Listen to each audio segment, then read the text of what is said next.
Okay, good morning, everybody. And this morning, for this class and probably another class, at least one more class, we're going to be talking about hormones and about the endocrine system. We talked some weeks ago about the one major way in which the body parts talk to one another and coordinate their activities, and that was through the nervous system.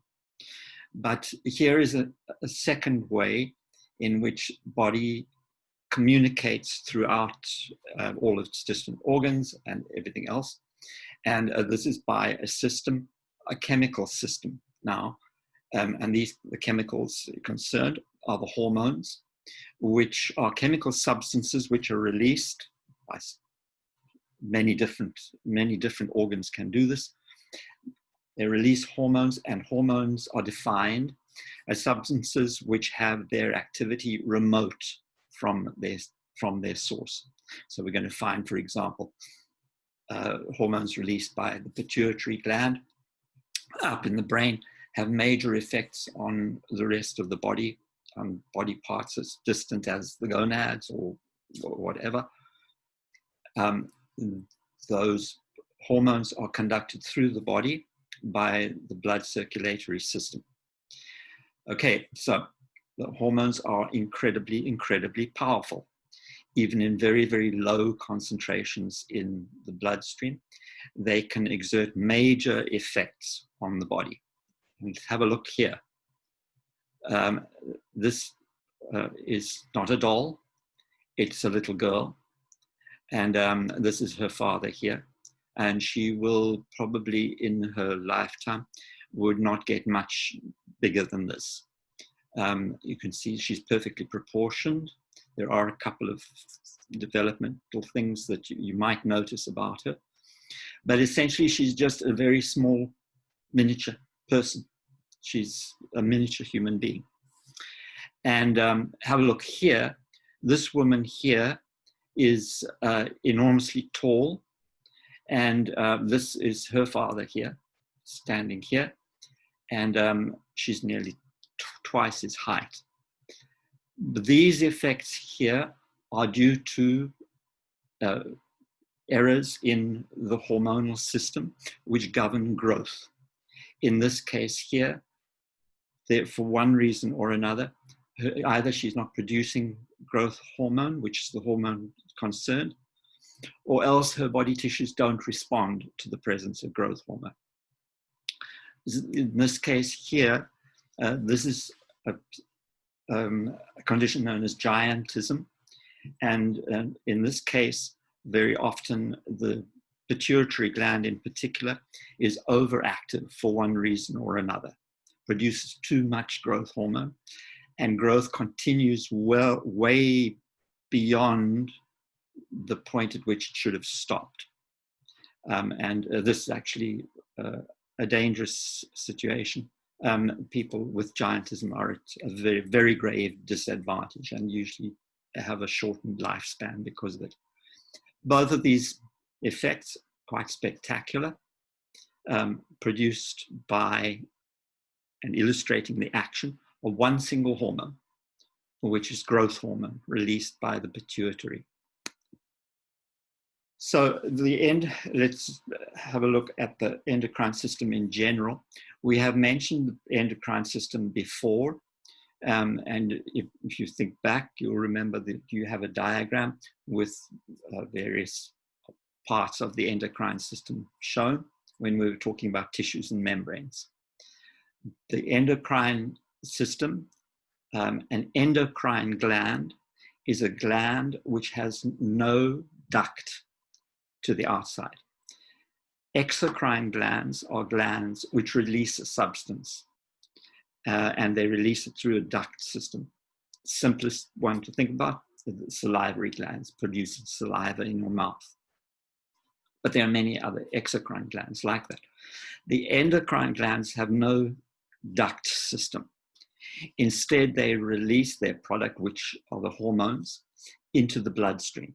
And the bloodstream conducts them away, and they have their activity often very remote from the place where they were produced. The hormones are messenger molecules, and they're circulated by the blood. It's very important to realize that the hormones have target cells. In order to respond to them, a particular group of cells must have a receptor of some sort, which will note the presence of the hormone. If they have no receptor to note the presence of the hormone in the blood circulatory system, there's no way for the cell to respond. We'll see that in action in a little while. Once the hormone is perceived, once it is, and in fact, what happens is that the hormone either binds to the outside or enters the cell in some way and triggers a series of events that take place inside the cell. And in the target cells, that's a programmed response to the presence of the hormone. Once the hormone is there, the cell perceives it in one way or the other, the cell proceeds through a series of steps. It's like a switch. So the hormone acts as a switch, and it switches on certain metabolic aspects of the cell. So there are various kinds of hormone. The first great group of hormones, which are proteins, and typical of that would be something like insulin, which is a protein. Then there are also steroid proteins. These, many of them you will have heard of. Things like testosterone, estrogen, these sorts of things. These are steroids. And steroids usually enter the cell. Many of the protein hormones bind to something on the outside of the cell to set off whatever action they need to. Many of the steroids, they actually enter the cell in order to stimulate a particular metabolic pathway. Then lastly, very strangely, there are some gases which act as hormones. And the most common one is nitrous oxide, NO. This nitrous oxide has the effect of dilating blood vessels, and it is often released in specific locations. For example, it is involved in arousal, in sexual arousal. But in other things, in other areas of the body as well. But that's the classic example of its activity. Okay, so when we look at the endocrine system, we find that endocrine activity occurs very widely throughout the body, very, very widely. There are certain glands which are dedicated endocrine glands.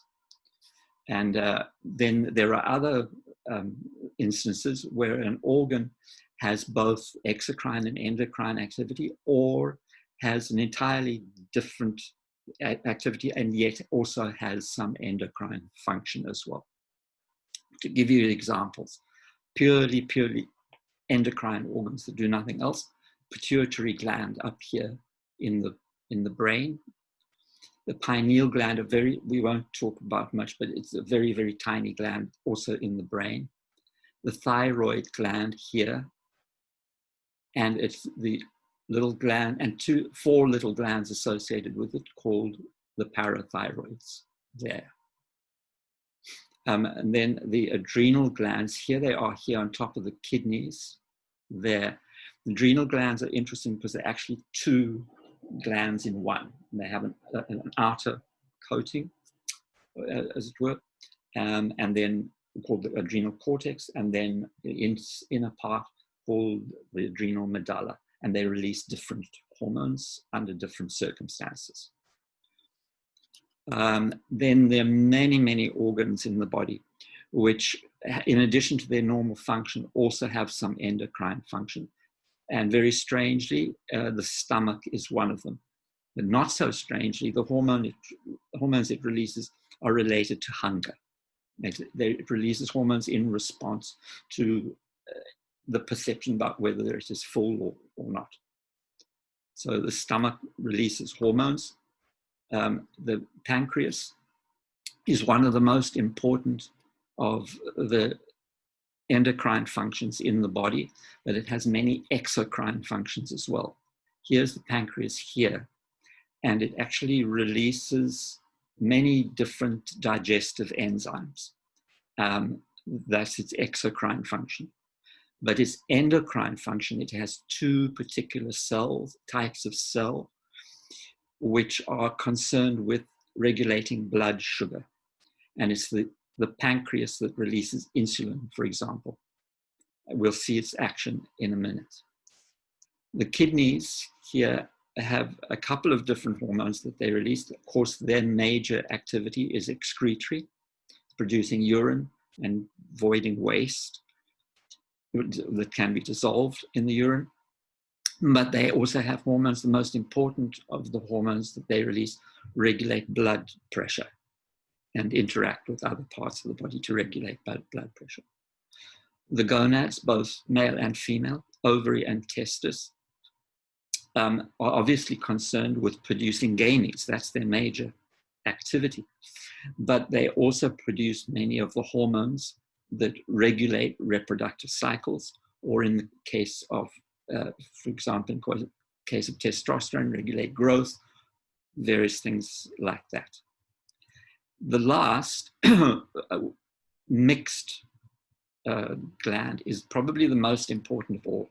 We go right back up here to the brain. And this is the hypothalamus. We're going to hear a lot about the hypothalamus and about how it operates, because it actually controls many of the endocrine glands. Many of the endocrine glands don't operate, don't release hormones until they receive an instruction from the hypothalamus. But the hypothalamus is actually part of the brain. It's located in the walls of the cerebral ventricle. So it is both neural tissue, and it also functions as an endocrine organ as well. So there are different ways in which hormone release is stimulated. So there's different ways in which these endocrine glands actually make a perception and release hormone to effect an action. The first is called the humoral system. Now, the humoral always refers to fluid. It refers to the blood. Okay. So the humoral responses are responses to changing levels of something in the blood. And a very typical example would be the regulation of calcium in the blood by these little glands here, these endocrine glands called the parathyroid glands. There they are there, okay? And the parathyroid glands actually monitor the presence of calcium ions in the blood. And when when the calcium levels fall low, then the parathyroid glands release the parathyroid hormone. And in its briefest explanation, what happens is the body begins to liberate calcium from the bones.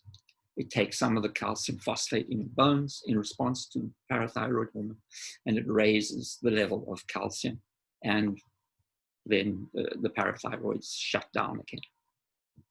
So that's a typical humoral system. There are several systems where endocrine glands are stimulated to release hormone in response to a nerve impulse. And here, a typical of this would be the activity of the adrenal glands in response, for example, to if you get a fright, the sympathetic nervous system causes a massive release of epinephrine, adrenaline, from the adrenal glands. And we're going to see in a minute that has widespread effects all over the body. So this here, all that this is showing is that the sympathetic nervous system operates directly on the adrenal glands. Adrenal glands respond to an impulse from the sympathetic nervous system. That's a neural stimulation. Then the last is probably the most important, and that is that there is a hormonal system. There's a hormonal way of getting endocrine glands to operate. This may sound rather strange. Why produce hormone in one place, send it to another endocrine gland, and then get that endocrine gland to release hormone? The answer is the same answer that I'd give you anywhere in biology where things are complicated. What this does is it allows the body to finely control the amount of hormone that is ultimately released. There are many, many examples of this. And this is why we say that the hypothalamus, for example, we call it the conductor of the bodily orchestra, because many, many glands respond ultimately to an instruction from the hypothalamus, but which may pass through other hormonal systems. For example, the hypothalamus for many different systems, the hypothalamus releases hormones which stimulate the pituitary gland. And the pituitary gland then releases its own set of hormones which have their action on endocrine glands in the rest of the body. For example, the pituitary gland releases hormones which stimulate the thyroid. They release hormones which also stimulate the adrenal glands, gonads, all sorts of different. This from here that the growth hormone that we saw that is released, and that's released in response to stimulation from the hypothalamus. So what you've got here is like a hormonal cascade. Starts off, the hypothalamus is superbly adapted to monitoring bodily status. And in response to changes or requirements of the body perceived by the hypothalamus, it releases hormones which are picked up by the pituitary gland.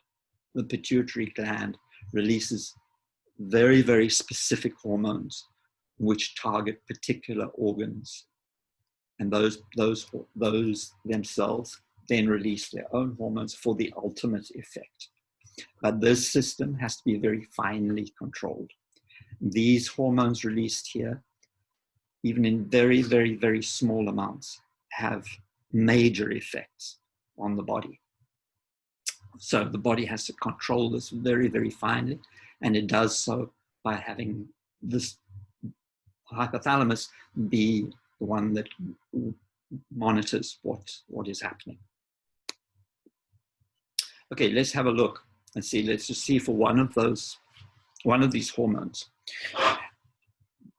Epinephrine. We'll just go back here. We'll just say you've got a fright, and your sympathetic nervous system has sent a bolt of nerve impulses to the adrenal gland, and the adrenal gland now releases epinephrine, rather. Epinephrine is the proper name for it. Well, just think about what happens to you when you do get a fright like that. First of all, your heart starts racing. Right? Your heartbeat goes up. You get geared up to either fight for your life or to flee from the situation. Your muscles become very, very active. The blood vessels in your muscles dilate to dump blood and oxygen into the cells of your liver. Start releasing glucose into your bloodstream because you're going to need energy. You're going to need a lot of energy. At the same time, unnecessary areas of the body, things that can wait till later, digestion, all of this sort of thing, that gets shut down. The blood vessels there kind of don't dilate, they actually contract, and the diameter they get constricted so that the diameter is less. All of these effects from one hormone, and here's the way it does. It depends a lot on what kind of cells have receptors for that epinephrine. In the case of epinephrine, many cells have receptors for epinephrine. but the effect of the epinephrine may be different. So for example, let's just have a look and we'll see. Here are liver cells. Here are their receptors here. It's called, in this case, it's called a beta receptor. And here it is on a liver cell. When this beta receptor binds epinephrine, it sends a signal into the cell, and the cell begins to break down glycogen. Now, glycogen is our major energy storage product. It's actually glucose. It's lots and lots and lots and lots of glucose. It's all joined together. And it gets broken down, in actual fact, by the liver cells in response to the binding of epinephrine. It breaks down very rapidly and it releases glucose into the bloodstream. So the glucose levels in the bloodstream begin to rise. So you've got lots of energy, all from binding of epinephrine to this receptor. Okay, so now let's have a look at what happens when we have that same receptor, a beta receptor, but now the beta receptor not on a liver cell, but on a blood vessel. When you bind epinephrine to a beta receptor, like this on a blood vessel, the blood vessel dilates. It opens up wide. This would be typical for the muscles. They would have beta receptors, so that in response to stimulation from the sympathetic nervous system, they would dilate and dump blood and oxygen into the muscles. However, there are blood vessels elsewhere which need to be shut down. The blood vessel places like the gut, those sorts of areas, they have a different receptor. They have what it is an alpha receptor. It also binds epinephrine, but it sends a different message. It sends a message to actually constrict, to decrease the diameter of the blood vessel so that less blood flows. All of this blood that was flowing here now gets directed through the circulatory system into those blood vessels which are dilated. So in using exactly the same hormone here, epinephrine, we can get a wide range of effects, depending first on what kind of cell we're talking about.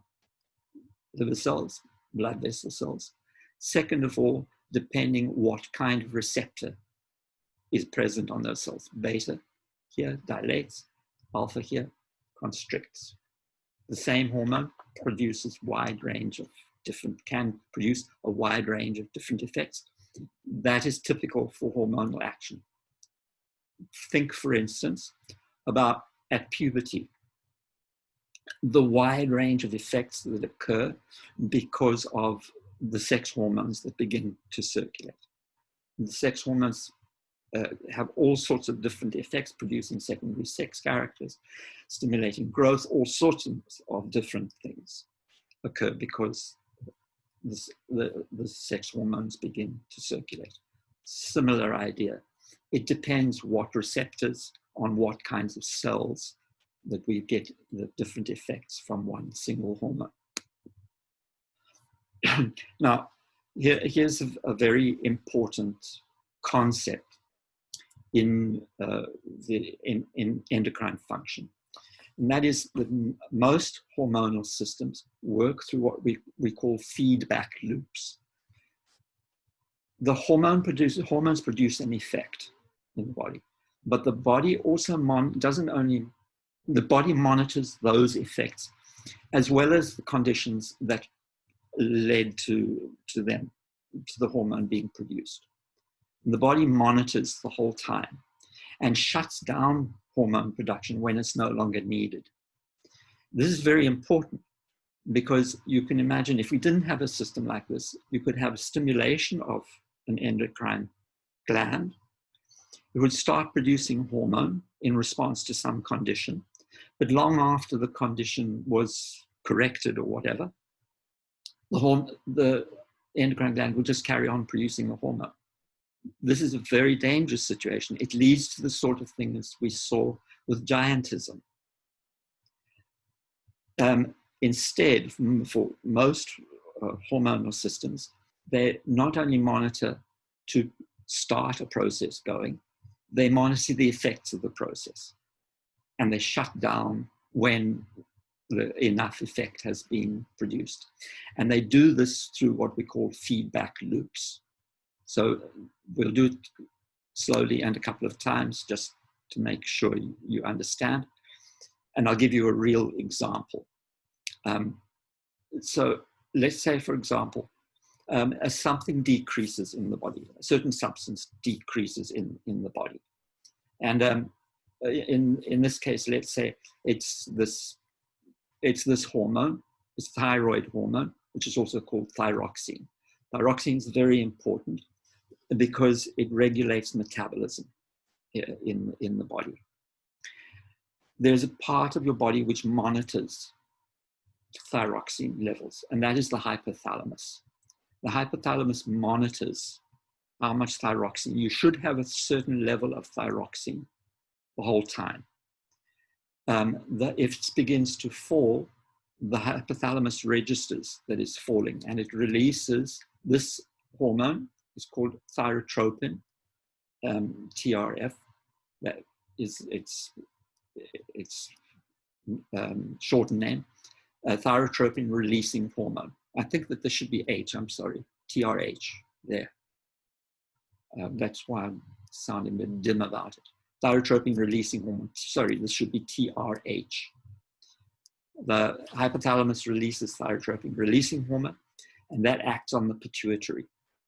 Remember, we were just talking about hormonal release systems. Here is one of them. This TRH acts on the pituitary, and the pituitary produces this hormone, thyroid stimulating hormone.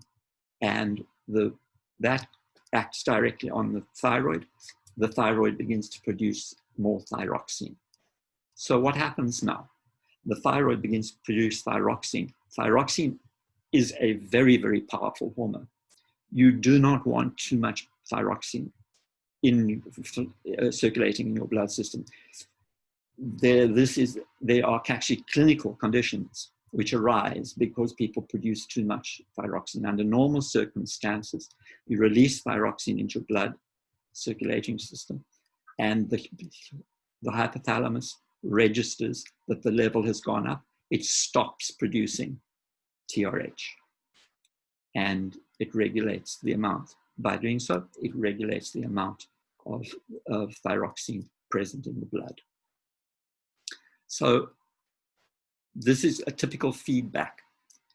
Pick up the fact that something needs to be happened, cause a process to occur, and then monitor the results of that process and stop the process when it's no longer needed. So here's another example for you. Again, this is also a thyroid. And thyroid is a very, very important endocrine gland. And it has a wide range of effects on our metabolism. And our bodies can raise and lower metabolic activity by stimulating or stopping stimulating the thyroid. One of the instances where we raise our metabolism quite a lot is when we get cold. This is a classic response to cold. Now, the hypothalamus actually monitors blood temperature. It actually has neurons which will respond to the temperature of the blood circulating.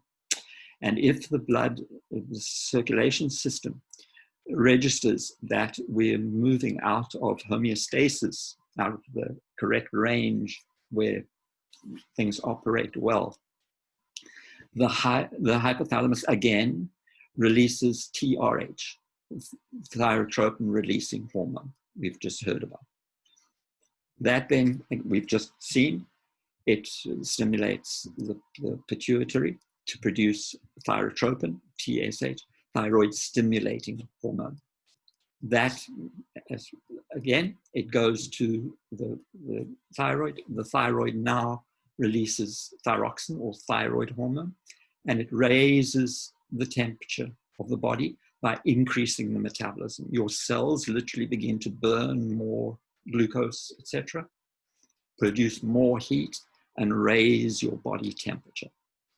But your hypothalamus, these sensory neurons that are providing information to the hypothalamus, they are monitoring the temperature of the body, and the hypothalamus will stop that activity when the body temperature rises enough.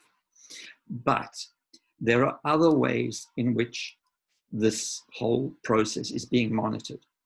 And the one major way that it is monitored is that this thyroid hormone, thyroxine, is actually inhibitory,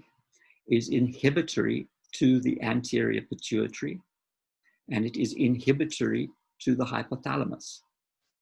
So as thyroxine is produced, at the same time as it's raising the body temperature, it's also being picked up by the pituitary and by the hypothalamus. And if the level of thyroxine rises, these stop operating and they shut down the pathway. Why? Again, it's a question of control. It's a question of control. This allows fine-tuning of the levels of thyroxine. The hypothalamus now can raise the body temperature, but it can't allow the body temperature, it doesn't send the body temperature rocketing up. It just raises it enough. And through all of these control mechanisms, we've got 1, 2, 3 major control mechanisms that modulate this whole pathway by negative feedback. Here's another. This is an important one, and I'll spend some time discussing it. This is the system of regulating blood sugar, specifically blood glucose levels. So we need to maintain a certain level of blood glucose continuously, and that is our normal level is 70 to 110 milligrams per 100 ml of blood. And that is actually quite a critical level. Too little glucose and your cells are literally starved of energy. Too much, however, is also very, very dangerous and produces a wide range of very nasty effects in the body, especially on blood vessels, but also on things like neural tissue, on the eyes, all sorts of different parts of the body become very badly affected by constant high blood sugar. It's a dangerous thing to have. So it's necessary for the body to maintain the blood sugar within these narrow bounds. So here is another way in which the endocrine system does this, not only by negative feedback, but by pitting one set of hormones against another, essentially with opposite activities. And by pitting those two together, the body manages to establish a level around the optimum. The body maintains homeostasis by doing this. So we'll have a look at how this works. Your blood sugar, the amount of glucose present in the blood, will rise. It will rise temporarily. That is no problem. And this will rise, for example, if you were to eat candies or you would have a big meal or whatever. After digestion, your blood sugar begins to rise. That can't stay there indefinitely. It'll start to cause damage. But there is a set of cells inside the pancreas. These are endocrine cells, and they're called the beta cells. And the beta cells respond to a rise in blood sugar by releasing insulin, which I'm sure you have all heard of. Insulin is a protein hormone, and it has quite a wide range of effects. There are many tissues which will respond to the presence of insulin. Most of the body tissues, when they see insulin, they will open up, they will activate transporters in their cell membranes, which will pull in glucose. So they'll pull in glucose into the cells as much as they can. That in itself will lower the blood, the amount of glucose in the blood itself. So the cells of the body respond, they take in glucose. There's one area of the body where it's much more important, and that is in the liver. Because in the liver, the liver cells will take up glucose, but they will begin to manufacture glycogen. So the liver cells can store a tremendous amount of glucose, and they do so in response to insulin. That pulls down the blood sugar level until it's around right here in this area of homeostasis. And then there is no more stimulus to produce insulin. If, on the other hand, your blood sugar begins to fall, you exercise, you miss it. As you go through the day, you get closer to a meal, and you begin to use up your stores of glucose and everything, your blood sugar will begin to drop, and it'll drop below 70. And when that happens, another set of cells in the pancreas called the alpha cells will cause the release of the substance called glucagon, a hormone called glucagon. And glucagon travels especially to the liver. That's where it has its major effect, is in the liver. And it stimulates liver cells to break down the glycogen, the storage product, and release glucose into the bloodstream. So here, the blood glucose begins to rise. If that carries on too long, the glucose levels will rise too high, insulin will be released. If too much activity of insulin, you drop the blood sugar, glycogen will be broken down to produce glucose. The interplay of these two systems, insulin and glucagon systems, mean a fine control over the blood glucose levels, and ideally is maintained between 70 and 110 milligrams per 100 mil. This is the classic system. Unfortunately, the system does, of course, sometimes go wrong. And for various reasons, pancreas cells, especially beta cells, can be damaged. This can be congenital, an inherited trait. It can also be an acquired trait, but usually within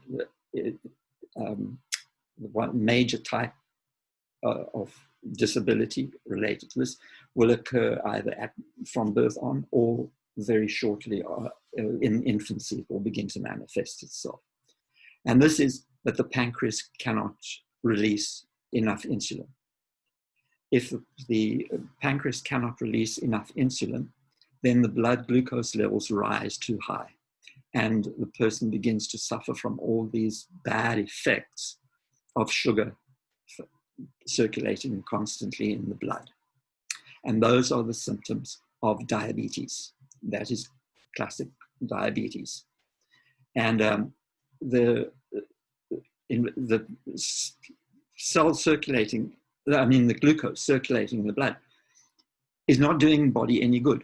Why? Because insulin is not being released.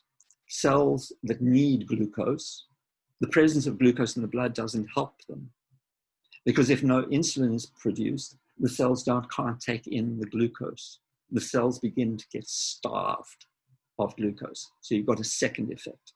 Not only is high sugar level actually actively toxic, but the cells themselves can't take up the glucose, and so they begin to starve for energy.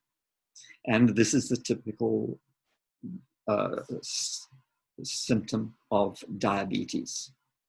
And this is diabetes type 1. diabetes type 1 is usually manifested early in life and has to be dealt with.